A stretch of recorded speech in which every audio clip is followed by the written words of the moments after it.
non extristitia aut ex necessitate illarem enim datorem dirigit Deus. Le passage de l'épître aux Corinthiens va nous exhorter, c'est pour ça qu'il a été choisi pour la fête de Saint-Laurent, à imiter, si on peut dire il le fait à l'avance, à imiter la générosité de Saint-Laurent et à être généreux, puisqu'on nous dit qui parchez séminat, parchez et mettet, celui qui en semence peu, eh bien, il récolte peu. Donc plus vous êtes généreux pour faire du bien autour de vous, et plus vous ferez, plus vous récolterez, et déjà peut-être ici-bas, mais encore surtout dans le ciel. Mais il ne faut pas le faire.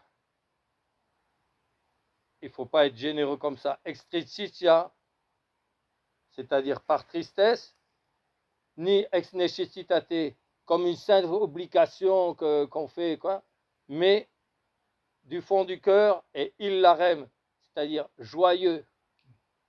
Celui qui donne avec joie, voilà le sens de cette parole. Illarem enim datorem digit Deus. Car Dieu aime celui qui donne avec joie.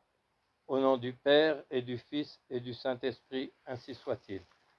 Donc, comme je viens de le dire, ce passage de Saint Paul aux Corinthiens est très bien choisi pour la fête donc du diacre martyr Saint Laurent. Il était donc l'archidiacre du diocèse de Rome sous le pape Saint Sixte II. Qu'est-ce que ça veut dire? Ça veut dire qu'il avait la responsabilité de tout le temporel du diocèse de Rome. Donc c'était quand même pas rien. Ça veut dire tous les dons qu'il recevait des fidèles et autres, c'était administré par l'archidiacre qui certainement avait des aides qui l'aidaient dans la tâche, mais c'est lui qui a été le grand administrateur. Bon. Et le pape Saint Sixte II, forcément, les empereurs et autres, ils visaient toujours le clergé. Et ça, c'est une vérité qu'il faut vraiment avoir dans l'esprit, parce que c'est un argument qu'on devrait le répéter et le répéter, or on l'entend presque jamais, c'est que être élu pape dans les 3 premiers siècles, c'était presque être choisi à l'avance pour le martyre. Tous les papes des premiers siècles sont tous morts martyrs. C'est quand même pas rien. Donc ça veut dire que celui qui a accepté la charge pontificale et autres, alors il se cachait autant qu'il pouvait, bien sûr, parce qu'il ne s'agit pas de s'offrir aux persécuteurs, mais forcément, les empereurs cherchaient à frapper à la tête. Et donc forcément, dès qu'ils pouvaient prendre un pontife, eh bien ils le prenaient, et s'ils arrivaient à faire chuter un pontife, eh bien, ça pouvait entraîner la défection de toute une série d'autres chrétiens, etc. Ça aurait fait un scandale extraordinaire. Or, non seulement ils n'ont pas réussi, mais les pontifes ont tellement bien répondu à la grâce de Dieu et autres que, je vous dis, ils sont tous morts martyrs dans les premiers siècles. Et parmi eux, il y a Sixte II, qui était athénien. Et Sixte II avait remarqué les qualités donc, de ce jeune lévite. Il l'a donc ordonné diacre, et il l'a, puisque au début les diacres étaient établis sur le service des tables, les 7 premiers. Hein. Les apôtres disent, bon, les gens viennent nous réclamer pour telle chose, telle... Nous, on est fait pour la prédication, et puis prêcher l'évangile et autres. Si on fait les affaires temporelles et tout ça, on n'en finit pas. Donc on va choisir 7 diacres qui vont s'occuper de ça, et comme ça, nous, on sera dégagés. D'où les 7 qu'ils ont choisis, et parmi les 7, il y avait Saint-Étienne, qui a été le proto-martyr. Voilà.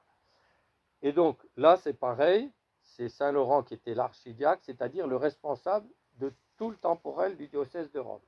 Bon. Saint Sixte II a été pris, a été mis en prison. Et donc, Saint Laurent, quand il a été conduit au supplice, Saint Laurent s'est interposé. Mais, très Saint-Père, comment ça se fait que vous alliez au supplice sans votre fils, c'est-à-dire sans moi? Et Saint Pontife, comment ça se fait que vous allez offrir le sacrifice, alors cette fois-ci plus celui de la messe, c'est-à-dire notre Seigneur, mais votre propre sacrifice, comme une goutte d'eau dans le calice qui se rajoute à la passion du Christ, sans votre diacre? Et le pape lui a répondu, je ne vous abandonne pas, ne craignez rien. Moi, je suis vieux, donc évidemment, c'est pas rien, on va me couper la tête. Mais vous allez passer par des supplices bien plus grands parce que vous êtes jeune. Et en attendant, et vous allez me suivre dans 3 jours. En 3 jours. Donc, en attendant, distribuez tout. S'il reste des dons dans des collectes des fidèles, distribuez tout aux pauvres en attendant. Bon. Et donc, ça, c'est qu'il a d'abord visité, il a pu le visiter d'abord en prison. Hein. Et après, il a fait ce que le pape lui a demandé, il a distribué tous les biens qui restaient aux pauvres. Et après, quand le pape justement a été conduit au supplice, maintenant vous pouvez me prendre avec vous, puisque j'ai tout distribué, les trésors de l'église. Oh, il y en a un qui entend quoi? Les trésors. Alors, du coup, hop, ils arrêtent ce jeune diacre. Sauf que s'ils le tuent tout de suite, ben, ils ne vont pas avoir les trésors. Donc, ils le mettent d'abord en prison, puis après, ben, ils essayent de lui faire des promesses, des menaces, etc. Ils lui montrent les instruments de torture, etc. Donc, donnez-nous les trésors et puis offrez un petit peu d'encens, puis vous serez libre. Et donc, ils essayent de le faire parler, autrement dit, comme quelqu'un qui veut trouver le trésor caché. Et quand l'officier qui était chargé de le faire lui dit « Alors, où sont les trésors ?» Alors, il fait venir, il demande à un NCZ de faire venir les pauvres en disant « Ben regardez, les trésors, regardez, c'est l'un a tel habit, l'un a tel autre, voilà comment ils ont été distribués les trésors. » Bon. Sauf qu'ils n'y croient qu'à moitié, et donc forcément ils vont faire un supplice après l'autre sur ce jeune diacre. Donc c'est ce que lui avait dit le pape. Moi, comme un vieux, on m'a seulement entre guillemets, coupé la tête, mais vous allez être torturé de toutes les manières. Et comme ils désespèrent de le faire parler, alors ils essayent après, comme dit le pape Saint Léon qui commente le supplice de Saint Laurent, à défaut de pouvoir lui enlever ses trésors spirituels extérieurs, ils veulent lui enlever son trésor spirituel intérieur, c'est-à-dire la foi et l'amour de Jésus-Christ. Et donc ils le torturent et ils vont jusqu'à le mettre sur un gril. Et pour le faire, ils hésitent encore, ils essayent de le faire parler quand même, hein, si jamais il leur avait quand même menti ou quoi, sur les trésors temporels. Et alors, pour pas que ça aille trop vite, ils le mettent sur un lit de braise. Donc ils le font cuire à petit feu. Et c'est là que l'application se fait de ce que j'ai cité en exorde, illa remdatorem diligit Deus, c'est que Saint Laurent leur dit, dites, je suis assez cuit de ce côté, tournez-moi de l'autre côté. Donc là, c'est pareil. Des supplices comme ça, c'est atroce. Ça veut dire, normalement, on ne peut pas être aussi tranquille que ça. Et ça veut dire qu'il a une grâce pour ne sentir qu'en partie la douleur. Donc vous pouvez me tourner de l'autre côté. Alors c'est ce que fait un des bourreaux, il le tourne de l'autre côté, puis ça sent la chair, etc. Alors vous vous rendez compte le supplice que ça peut être. Et à la fin, il leur dit en se moquant d'eux, eh bien maintenant vous pouvez aller et manger. Donc vous voyez, donc il se moque d'eux et donc il plaisante dans les tortures, d'où illarem datorem diligit Deus. Et je suis en train de lire la vie de Sainte Élisabeth de Hongrie, qui, à l'époque du XIIIe siècle, elle est morte à 24 ans, elle était aussi célèbre que notre Sainte Thérèse de l'Enfant Jésus maintenant. C'est-à-dire on en parlait dans toute la chrétienté.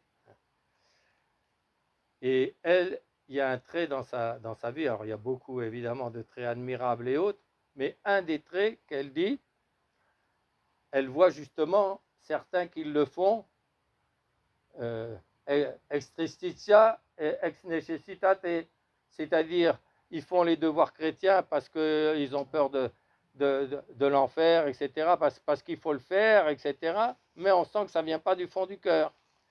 Et alors elle leur dit, mais c'est pas comme ça qu'il faut faire. Apprenez à aimer Jésus-Christ et autres, et après vous le ferez avec amour.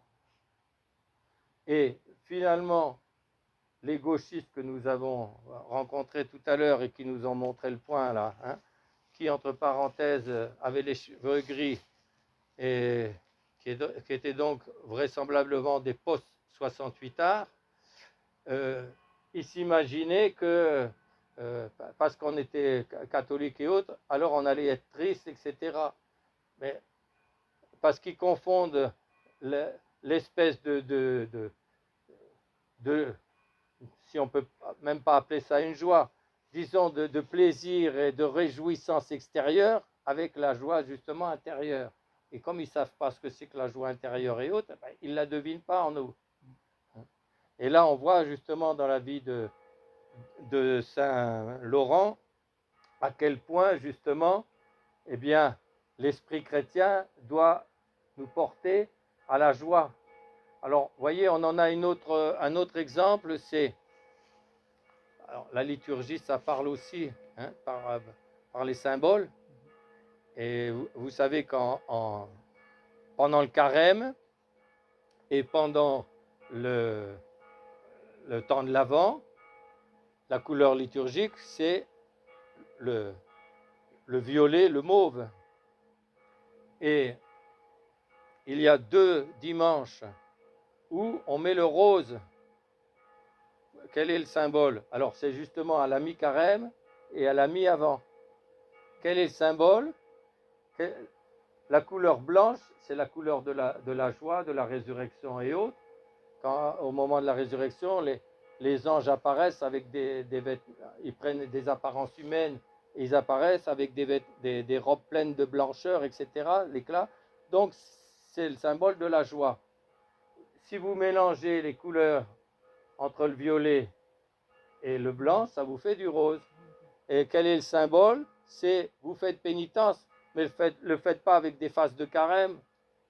Faites-le avec joie, parce que, eh bien, ces pénitences-là, elles servent à vous donner en quelque sorte l'emprise sur votre corps pour le rendre docile à l'âme et autres. Et une fois que vous avez obtenu ça, eh bien, votre âme, elle se porte beaucoup plus facilement à Dieu, etc. Donc voilà, la joie dans la pénitence, en quelque sorte. La joie dans la persécution. Alors, pour finir, bien, je voudrais évoquer cette nouvelle, on peut dire alarmante, qui a été diffusée tout récemment, à savoir la loi qui est passée au Mexique. Ce n'est plus le pass sanitaire, soi-disant temporaire, le temps qu'une épidémie passe et autres, et sans lequel on ne pouvait plus, à peu près plus rien faire. Ce n'est pas le passe-poubelle, si vous ne l'avez pas, vous ne pouvez pas faire. Bon, ça va être le passe pour tout. Ça veut dire qu'ils font passer une loi dès maintenant, et les derniers devront l'avoir fait pour l'année prochaine au Mexique. Ils devront tous avoir une reconnaissance numérique avec image faciale, photo de l'iris et autres. Et sans ce passe-là, vous pourrez avoir ni emploi, ni accès aux services publics, ni au commerce, etc. Vous voyez bien qu'à nouveau, on a eu comme une alerte avec le pass sanitaire, etc. Ça a fait réfléchir beaucoup de monde. Ça y est, on a une deuxième alerte. C'est comme une autre lampe rouge qui s'allume. Attention, vous savez que dans l'Apocalypse, il est annoncé que si vous n'avez pas le signe de la bête, vous ne pourrez ni acheter ni vendre. Alors, en même temps, il faut savoir que ce paroxysme-là ne devrait durer que, entre guillemets, je dis bien que, parce qu'on a vu que ça a duré que quelques mois pour le pass sanitaire, et à combien ça a été terrible. Et plus d'un ont perdu leurs emplois à cause de ça, pour ne pas accepter des choses qui comprenaient aller dans un mauvais sens. Mais là, ça sera démultiplié. On pense tout de suite justement à ce signe de la bête. Ça veut dire que psychologiquement, il faut s'y préparer. Et qu'est-ce qui soutenait les premiers chrétiens? Alors bien entendu, il y a ceux qui, comme Saint Laurent, étaient remplis de l'Esprit Saint et de la joie et de l'amour de Dieu, de la charité, qui est une joie et un bonheur intérieur, d'être unis à Dieu et de correspondre à sa volonté, donc de remplir évidemment ses commandements et de faire sa volonté. Ce n'est pas ceux qui me disent Seigneur, Seigneur, qui entreront dans le royaume des cieux, mais ceux qui font ma volonté, c'est eux qui me prouvent qu'ils m'aiment.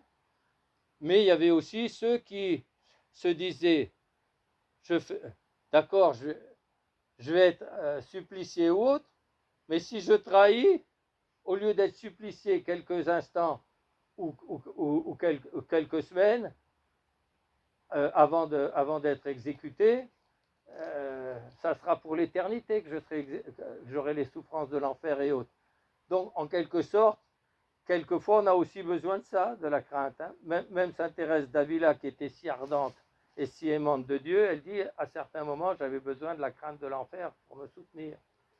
Et donc, toutes ces pensées-là, il faut qu'on les ait en se disant, qu'est-ce que je vais choisir? Une survie temporaire ici-bas, en trahissant toutes les données et autres, ou bien la vie éternelle?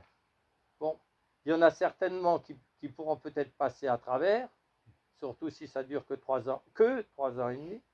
Hein, certains qui seront peut-être dans des endroits isolés, etc. Bon, des fois, la Providence permet que. Vous avez par exemple un Saint Nicolas de Flux qui a vécu je ne sais plus combien d'années, pratiquement il mangeait jamais. C'est pareil, on se demande comment il a pu vivre. Je crois que c'est presque pendant 20 ans. Alors, il a été père de famille, hein, Saint Nicolas de Flux. Je crois qu'il avait 10 enfants. Puis après, il s'est mis à l'écart comme ermite. Il est à l'origine de la Confédération suisse, puisque c'est grâce à lui que les cantons se sont unis, etc. Bon. Mais c'est pareil, il est resté. Ça veut dire que le bon Dieu, il fait ce qu'il veut. Hein. Par contre, vous avez quelques cas de martyrs qui sont morts de faim. Par exemple, il y a un évêque d'Afrique, comme il était âgé, bon, entre guillemets, ils n'ont pas voulu le tuer, mais ils l'ont condamné à devoir rester sur le bord de la route. Et attention, celui qui donnerait l'hospitalité ou qui lui donnerait quelque chose, alors il y en a certainement qui devaient quand même lui apporter de la nourriture en cachette ou quoi, mais celui qui lui donnerait l'hospitalité serait passible d'être emprisonné, etc. Donc il est resté pendant, je ne sais pas si c'est plusieurs semaines et peut-être même plusieurs mois, à tous les temps, et puis il a fini par mourir de faiblesse et de faim. Donc, mais par contre, Dieu lui a donné la force de le supporter. Et puis vous avez d'autres cas, le prophète Élie, le bon Dieu lui a donné de pouvoir euh, euh, résister et faire tuer les 450 faux prophètes de Baal, mais après il a eu intérêt à aller se cacher parce que la reine Jézabel voulait sa tête. Il s'est caché dans une combe, etc., dans une combe d'un désert, et là le bon Dieu a permis que un corbeau vienne lui amener du pain tous les jours. Vous avez la même chose avec Saint Paul, le premier ermite, qui s'était enfoncé dans un ancien cratère de volcan, qui avait juste un dattier et puis une source, et qui vivait de ça, de presque rien aussi. Hein. Et c'est pareil, à un moment de sa vie où il commençait à être plus faible et tout ça, le bon Dieu a permis qu'un corbeau vienne lui amener un demi-pain. Comment on a su ça? Parce que le grand patriarche de la Thébaïde, Saint Antoine, il a eu l'inspiration qu'il avait des tentations d'orgueil. Ah, c'est le diable qui l'a assailli. Ah, tu es le plus grand ermite, hein, le plus vieil ermite du désert. Regarde, tu as attiré des... Ah, tu es vraiment quelqu'un de grand, etc. Et il n'arrivait pas à se débarrasser de ces tentations d'orgueil. Alors le bon Dieu a permis ça pour lui inspirer. Antoine, t'inquiète pas, tu n'es pas le plus vieil ermite, il y en a un qui est plus vieux que toi encore. Donc il l'a inspiré d'aller à tel endroit pour aller trouver Saint Paul, le premier ermite, et en même temps, c'était parce qu'il allait devoir l'enterrer. Donc, et au moment où ils priaient ensemble, et ils prenaient sa nourriture que le soir. Donc il faisait carême toute l'année, lui. Hein. Saint Paul, le premier ermite, ils prenaient leur nourriture que le soir. D'ailleurs, les moines de la Thébaïde, c'est pareil, ils mangeaient que le soir, au moment où le soleil disparaissait, avant la nuit. Et donc, ils faisaient carême toute l'année, hein, si on veut. Hein. Eh bien, que le bon Dieu est bon, dit Saint Paul. Regardez, ça fait, alors je ne sais plus combien d'années, je ne sais pas si c'est pas 20 ans, parce que je crois qu'il est mort à 110 ans. Quoi. Il est allé au désert à 14 ans pour fuir la persécution, justement. Pour fuir la persécution, il s'est enfoncé dans un désert. Voilà. Hein. Et il a vécu, je crois, jusqu'à 110 ans, ça veut dire presque 96 ans de désert. Quoi.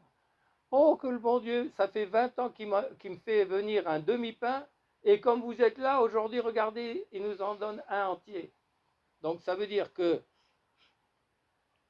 on ne sait pas ce qui sera pourquoi, mais de toute façon, il faut avoir cette confiance de Dieu, soit que Dieu nous viendra en aide de cette façon-là, soit qu'il nous donnera la force de supporter, comme cet évêque qui est mort de faim et autres. Hein. Et c'est pareil, il dit à Jérémie, qui a été appelé comme prophète très jeune, Dieu lui dit, tu surmonteras toutes les... ils t'attaqueront, etc., mais ils ne prévaudront pas contre toi. Ils n'auront pas définitivement su. Ils ne prévaudront pas contre toi, mais il s'est quand même retrouvé 2 ans en prison, plus le siège de Jérusalem, parce qu'il annonçait qu'il allait avoir le siège de Jérusalem, plus 1 an de siège, donc 3 ans en prison. Après, il est sorti. Après, il a été entraîné en Égypte, et il a été lapidé. Oui, mais les mauvais n'ont pas prévalu contre lui. Pourquoi? Parce qu'il est resté fidèle et qu'il a eu la force de rester fidèle. Et les martyrs, c'est pareil. On pourrait dire qu'ils ne sont pas vaincus au contraire. Ils sont torturés ou quoi, mais ils restent fidèles et c'est une immense victoire. Donc voilà ce que nous apprend la vie de Saint Laurent. Eh bien, on va demander à la très sainte Vierge Marie sa protection toute spéciale, de nous faire penser à ce temps apocalyptique et aux menaces comme on dit, un homme averti en vaut 2, pour se préparer aussi psychologiquement et autres. Peut-être que ça arrivera après notre mort, mais bon, mais ça peut arriver d'une façon très accélérée aussi. Et que elles nous apprennent à donner, pas par tristesse, pas seulement par crainte, ou d'une façon nécessaire, oh ben oui, il faut que j'obéisse à Dieu parce qu'il est tout puissant, tout ça, mais par amour vraiment, et donc aussi avec joie. Qu'elle nous obtienne donc de pouvoir, qu'on puisse dire que Dieu nous aime parce que nous aurons donné avec joie. Illarem datorem diligit Deus enim. Car en effet, Dieu aime ceux qui donnent avec joie. Au nom du Père et du Fils et du Saint-Esprit, ainsi soit-il.